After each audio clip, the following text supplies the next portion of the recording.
Um,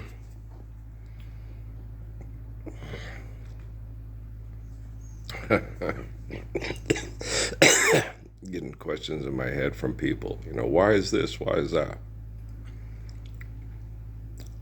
One of the ones that really helped, I talked to my dad about it earlier. I got a few more points I got to cover that we covered earlier. The thing that was particularly hard on Amy was they didn't think that they thought Natalie was mine with a white woman and that Patrick was hers. And I got that. We got that a lot. That then she when she was with Yorgev, she used that to say that Natalie was our kid because it looked like Amy, and then the other kids I conceived having sex with crack whores and shit.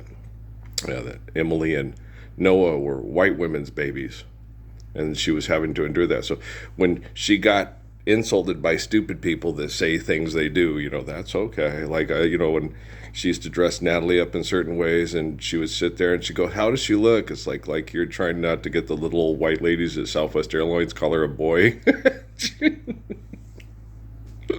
And she'd get mad at me, and I'm like, I get it. And then I'd bring her in, "Oh, what a cute boy." It's like, you really think I'm doing the Elton John thing here, right? I would look at her and go, she's wearing pink with little dewdops in her hair. Yeah, she looks like a boy. I get she looks like a boy. She's only like 9 months old, 10 months old. Give her a break. They when her hair grows in and stuff, she look more like a girl. But if the child is wearing pink with little dewdops in the hair, you walk up and say, "Okay, it looks like a boy, but I'm pretty sure it's a girl." That should be like a clue. That's why Amy would dress her up so girly girl, right? And then all the little old ladies would tell me, "Oh, it's a cute, handsome boy." It's like, it's not a handsome boy. It's okay, Elton, you hear that? You better be able to play that piano when you grow up, kid. Okay, Liberace. Shit was funny, right? I have a good sense of humor. Women are more sensitive. Boy, you do something wrong and it was not what she wanted, or had her plans on how she was going to be the top doggette in all of Doggetteville. When did they stop paying you back? Till the day you die, man. Till the day you die. You ruined her perfect script, and it's too late. We can never go back there again. Someone left the cake. Jimmy Webb gets it. I don't think that I can take it because it took so long to bake it. And she'll never have that recipe again. Oh no. Like War of the Roses. You weren't perfect then. It'll never be perfect. But we can always know. But baby, no. But baby, no. Like I said in that movie, in that song, "It Wasn't Me." No, she's going to get you back to torture you the rest of your life. I'm going to tell her that, "I'm sorry. No, if you drew a true player, you got to know how to play." Listen to Shaggy, Rick Rock. You're an idiot. Okay. The moment you get caught with your dipstick and another car engine is the moment you drive in that other car, unless you just want to go get a new car altogether. I would get a new car altogether, because if you sneaking around with that car, she's going to be sneaking around with other dipsticks while you in another garage, right? Who's making love to your old lady while you're out making love, right? So, right? You just got to understand how people work. There was another thing I had to correct with the things I talked about earlier, but that's neither here nor there. I'm sure the artificial general intelligence will correct my human frailties and my human flaws and my arrogance, thinking I'm always right and being the most amazing person in the history of amazing people. When you have faith in amazing grace and you don't try to turn yourself into the center of the universe, people have a tendency to pray to you, "Help! The people that think they're the center of the universe are trying to get us all to kiss their ass, lick their ass, clean their toilet, build their pyramids, build their Great Wall, build their statues, build their buildings of government, go kill everybody on the other guy, the great guy's team. Everybody on the Lombardi team, go kill everybody on the Hallis team. Hallis team, the Lombardis are coming to town. Kill them, kill them. Hallis, Lombardi, Hallis, Lombardi, Hallis, Lombardi. 2025. Hallis hates Lombardi. Lombardi hates Hallis. What do you hate more than the devil itself? Hallis! No, Lombardi! Chicago, Green Bay. Green Bay, Chicago.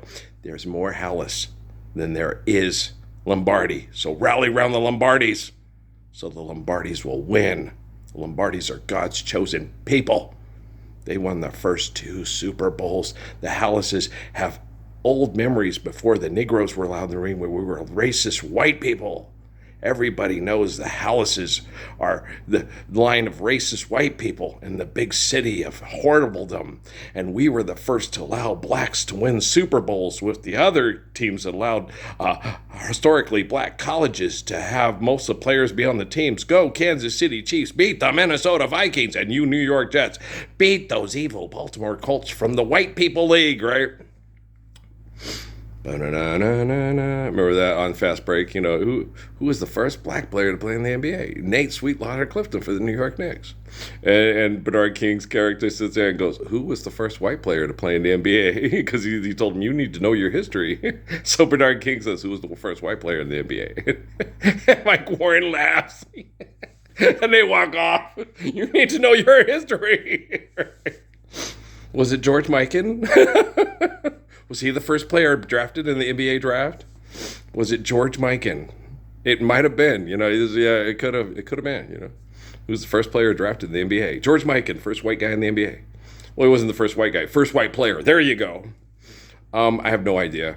I couldn't care less. Fuck went wrong, and you got more money from someone else. I have to confess. I do not like you. And I couldn't care less. Man,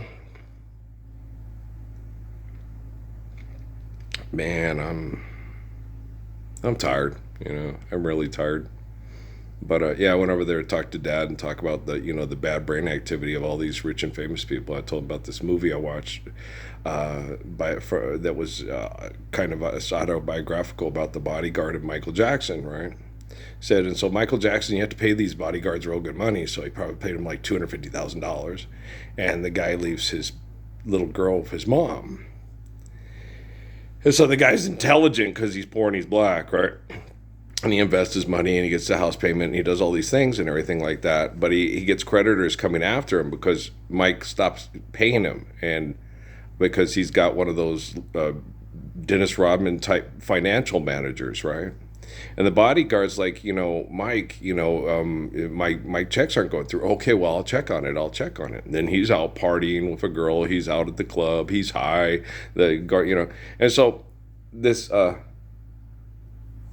doesn't want to let this gig go. I mean, this is $250,000 a year to make sure Michael Jackson kids don't get kidnapped or killed, right? No Lindbergh baby, right? So he doesn't want to let go of this gig, but the crooked financial manager, which they don't talk about in the movie, is, doing the thing, because Mike doesn't control his own money. Nobody controls their own money. And when they got that kind of money, they're too busy. You got a financial manager and stuff, but he doesn't talk about that and say in the movie. I think maybe he's afraid the guy who's the financial manager has more money than him and has people that can kill him and make him look like an accident if he puts too much, if he doesn't put enough shade on the story, right? So you'd be sitting there watching it, right? And Michael Jackson is, because they've said, that he's the great-great-grandchild of Andrew Jackson. Okay, the president, the asshole. Only good Indian is a dead Indian, right? And so Michael is sitting there, and the guy's telling him, I haven't been paid in 6 months. And Mike's like, okay, I'll talk to the financial manager. I promise they'll take care of it. Then he sits there and goes to like an FAO Schwarzer type things, or Neiman Marcus or Gimbel's or whatever in New York, and spends like $500,000 on all his kids, okay, for Christmas presents, right? And it's Christmas. And the guy, I haven't got paid in 6 months. So you think Mike might sit there and say, well, here, let's take $100,000 from my account that I'm using to pay this much money for my 3 kids' birthday presents. I'm sure my kids, I can teach them a lesson in Christmas. I only got you $400,000 worth of presents this year from Gimbel Neiman Marcus instead of $500, because our bodyguard who keeps us safe from being Lindbergh babied My financial planner screwed up and hasn't paid him, and his little girl's not going to get anything for Christmas at all this year. I mean, they could have sit down and Dickens did, but no, he was too partying too high, running around with hot girls. Had to go to Liz Taylor's birthday, stuff like that. So I sit there and go, okay, yeah. Michael Jackson just very might well be the great grandchild of Andrew Jackson, wouldn't you say? That's a pretty safe assessment. So and the apples kind of from the tree behave in a certain way. So you justify what you're doing because, my line's better than your line, my line's better than yours, which got the Jews in trouble because when you have the Messiah in the family and you run around telling, like my family does, Easter at the Benegases, stand up for a Lord's Prayer with me. I don't have to. Jesus already paid all for me. He's my God. You're going to hell because Jesus isn't your God. You're fucking kidding, really? Okay. I'm the gracious good shepherd. I stood up to Fort Huachuca, which is mind manipulation central called mind control, that had bad genocidal operations that rapes little girls in Mexico to death because they said it was good science, and I corrected that. It took them all the way to the COVID to clean it up, and instead of cleaning it up by living the Lord's Prayer, they kill off all the girls that have bad brain activity instead of help them recover and have better brain activity to share through the future. And I'm like, fuck. I mean, every time I come and clean up their mess, their idea of clean up the mess is erase the hard drives and delete the video footage and leave. Why wasn't that plan A? Just erase your names off the thing. Why wasn't that plan A, right? We know how they work at Caltech and at MIT.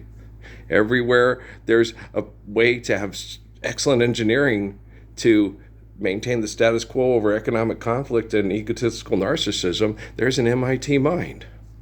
And a bunch of USAA members for life waiting to get the perks at the car dealers, yeah, get that military discount, yeah, and go to the commissary and the BX and get no taxes. No taxes, no taxes. It makes you feel like a rich person, doesn't it? Hey, birds of a feather flock together. Oh, how Jeopardy masters of you. I know. So, I'm fitting to go. We'll load some more later. That first one loaded in 10 minutes. I guess to make me feel empowered. I feel very empowered. I feel like, did I give you the boyfriend experience? Okay. I'm going to cup your balls while I suck your dick. General Jack Keane, you are gorgeous and the most sexy man that ever lived, and I would be nothing without you. And I just love slurping on your wonderful dick, Jack, while I cup your balls. Okay, now I'm going to bite it off and hand it to you, Jack. Well, I'm a sick fucking bitch, and you trained me. Okay, I love you. All right, peace, man.